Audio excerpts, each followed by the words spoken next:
All right, I'm gonna show you how to make the most epic, amazing, delicious lasagna ever, and I've perfected this recipe over quite a few different trials and errors, and so you're getting the best of this. So this channel is all about how to create weight loss meals, and I'm gonna put a disclaimer on this, that this is not what most people would call a weight loss meal, because I do put a little bit of plant-based cheese on top. But I want to share with you the 4 reasons that I believe that this is still an amazing recipe to have in your arsenal of recipes for being on a weight loss phase, and why I have not gained any of the weight back that I initially lost, which was 40 pounds.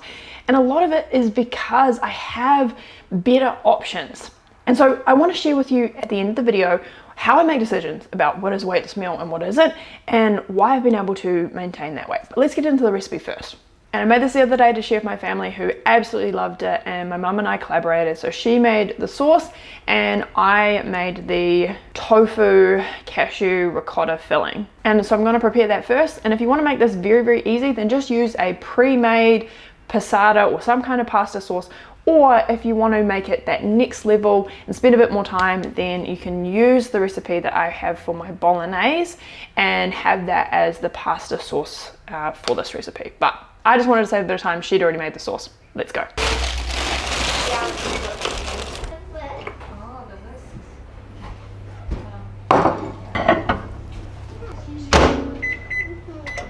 Alright, we're going to use quite a lot of garlic to give it a good flavour. I'm also going to put cashews in. Normally I'd do about half a cup, but I don't have that much, so I'm just going to put what I do. Firm tofu. Teaspoon of salt, nutritional yeast,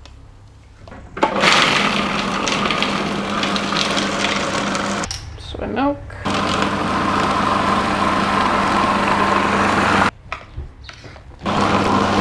you want to get this kind of ricotta type texture. And then we've got our spinach. Well done, thanks for your help. Probably a little bit more. I'm going to put a little bit of this as well, garlic salt. There we go. Beautiful. Just give it a taste test. Pretty good. Put a bit more salt.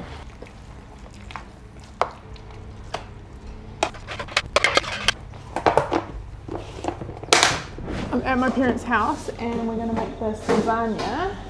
This is the sauce that my mum made.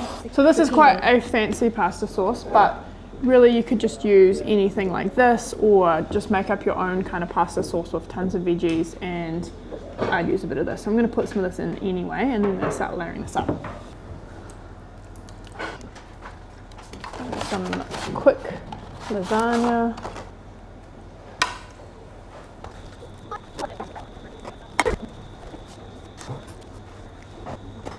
And then I have a little bit of vegan cheese that I'm going to put on top.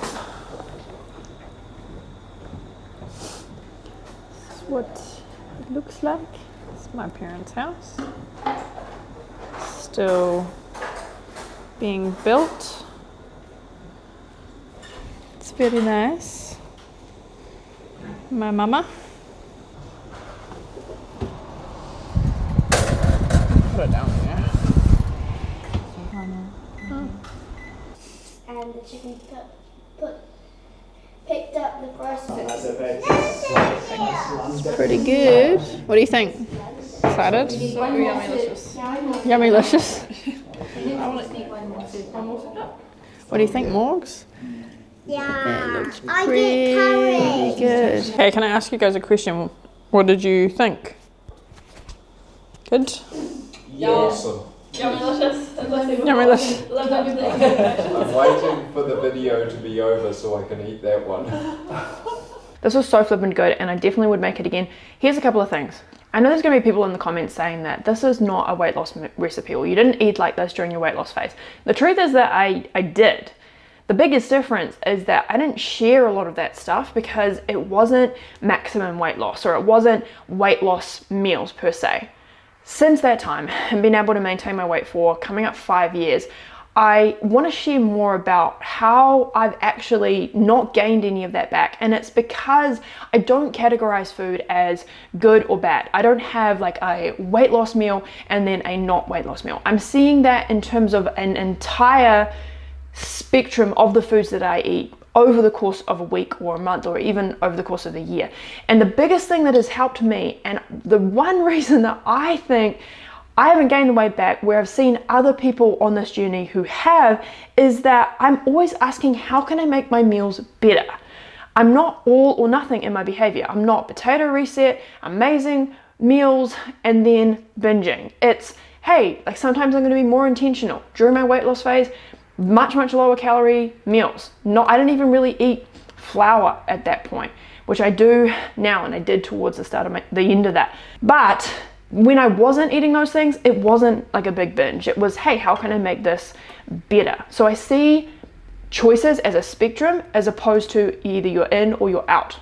So the biggest question I always ask myself is, if I'm going to eat a food and I'm craving that and I'm going to bring that to share with my family, how can I make that meal the best that it possibly can be for my goals, which are to lower the calories, eat more veggies, and to make that healthier with healthier elements. And so I'm asking, how can I modify all the recipes that I make in order to fit those goals? So there's 4 things that I do in order to do that. First one is I just don't cook with oil. This means that my recipes are lower in calories because I just omit it and I saute with water. The second one is I add as many veggies as I can. So for this, I added a ton of veggies into the sauce that my mum did when she made that. I added in that spinach, and I'd also have this with a big side of veggies. That's going to lower the calorie density even more. The third thing is I always ask, how can I swap higher calorie elements that are typically in a recipe with lower calorie? So typically if you looked up a recipe for lasagna online, you see ricotta made from tons of cashews, or you'd see like plant-based alternatives for cheese inside of there. And so I'm saying, well, tofu's lower in calories, it's also higher in protein, it's super healthy, so I'm going to swap that in instead of the alternatives. And number 4 is, if I am going to add some processed elements, I try to make them an optional extra. So I put cheese on the top. You can put nutritional yeast, or you can just leave it as is. You don't need to put any kind of topping. You could even put tomatoes. I wanted to add cheese because we had some in the fridge and I knew that my family was going to really enjoy that. But I don't have to eat that part because it's just on top. And throughout my weight loss journey, when I would make foods like this, I would just add a bit of pastry on top of a pot pie, for example. Whereas before, when I would cook and I would make a pot pie, it wouldn't even be a pot pie. There would just be pastry on the bottom, there'd be pastry on the top, there'd be like a ton of cashews inside of that. Whereas now I'm like, hey, if I put this on top, I can remove it. I don't have to eat it. Everyone else can enjoy it, and I can essentially have it as a stew. If I'm making nachos, I'm gonna eat the chili and my family is going to have nacho chips with that. If I'm making a soup, my family's gonna have bread. They're not gonna have soup with soup. They're gonna have bread with that. Whereas most of the time, I will choose not to. So I'm always asking myself, how can I make this good for everyone, but I don't have to eat those high calorie elements if I don't want to. I did this time because I'm not in a weight loss zone, I am just trying to maintain my weight. And for me, as an overall diet, I don't eat like this every day, so totally fine. So this kind of nuanced approach is much harder to pin down because you can't say, this is weight loss, this is not. And I mean, disclaimer, I will say that some meals are phenomenally better for weight loss, but that's still a spectrum.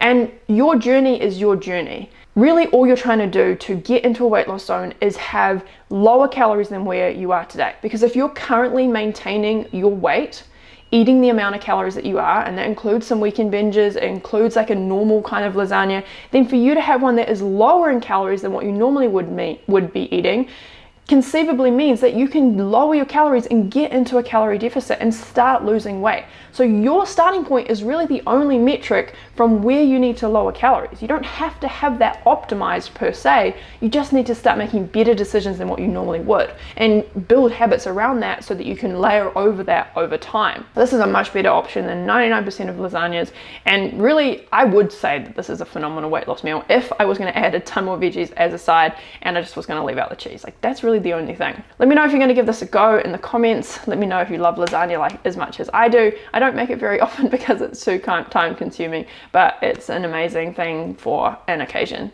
Also, let me know if this has helped you, this explanation on how to make decisions that are better than the ones that you would have made in the past, so that you're getting out of that all or nothing thinking. I do truly believe, and I'll say it again, that this is one of the biggest things that has helped me to not only lose 40 pounds, but actually maintain that with ease now. I'm not thinking of this in terms of a binary good or bad decision.